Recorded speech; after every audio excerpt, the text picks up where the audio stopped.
Sharon DiGiulio here with some free art lessons for you. Today we're going to be working with encaustic, and this is puddling colors. What you want to do is you want to start out with a primed board, on encaustic board, and put some colors on there. I have a few started here. I'm going to add some more.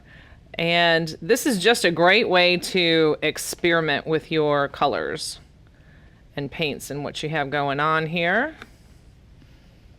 I'm just going to add some random colors. This kind of will get you in the mood to do some real painting, but it's a nice way to start your surface. I'm just going to put some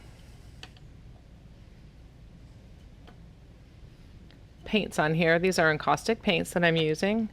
And then now I'm going to take my heat gun and I'm going to do two things. I'm going to seal these colors to the surface below, but then I'm also going to manipulate them by overheating them. So let me show you what I mean. Now normally when we do this, we just want to heat it up enough to a shine and then chase the shine. I'm going to do that so that I know all of my colors are melded to the surface below. So I'm going to start out with it, heating it and chasing the shine. And right now I just have it on low heat, or I have it on super high heat actually, but a low blow. So here we go. Now again, I am adhering this layer to the surface below. But now I'll show you, once I finish here, how you can manipulate it. Now I'm going to go ahead and turn it on high. And I'm going to hold it down and see how those colors just sort of push around. You can really make some beautiful things. Now go in and then get out and let it kind of cool back a little bit and see if that's what you like. You get these like paisley sort of things, paisley designs, and you can push this heat around. There are attachments too that go to this heat gun that you can put onto it, and it helps to steer your paints where you might want it to go. But I just like to push it around. You can also tilt your hand back and forth to manipulate the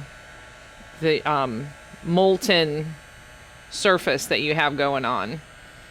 Now you can overdo this easily, and then you can also take it down to your primed surface, but I try and keep it a little bit controlled. Then you can just set that out, let it cool down a bit. You'll see it'll get cloudy first, and then as it cools over time, it will it'll actually clear up a bit. So let's go ahead and let that cool just a tad. I still see one more pool of molten encaustic paint. Let's let that cool. Now you see where I've kind of revealed these spaces over here, which is fine because you can always go back in and change it. Let's go ahead and add some color on the side here.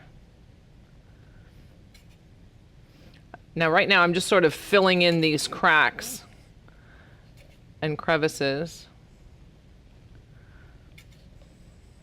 This is a great way to start your piece, because then you can always do more detailed painting on top of it. Go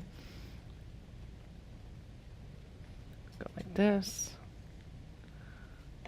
All right, now I'm going to put a little bit more of this copper in to sort of share that shimmer. Just sort of splatter it on there. And again, I'm going to take my heat gun and I'm going to overheat it. Just lightly to start with.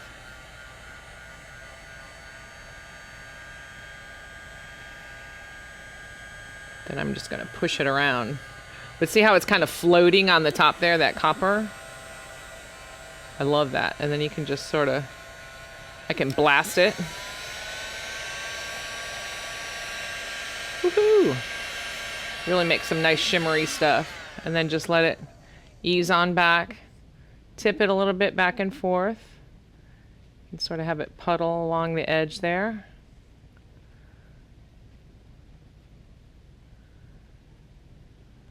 And there you go. There's a nice way to puddle your colors with a heat gun.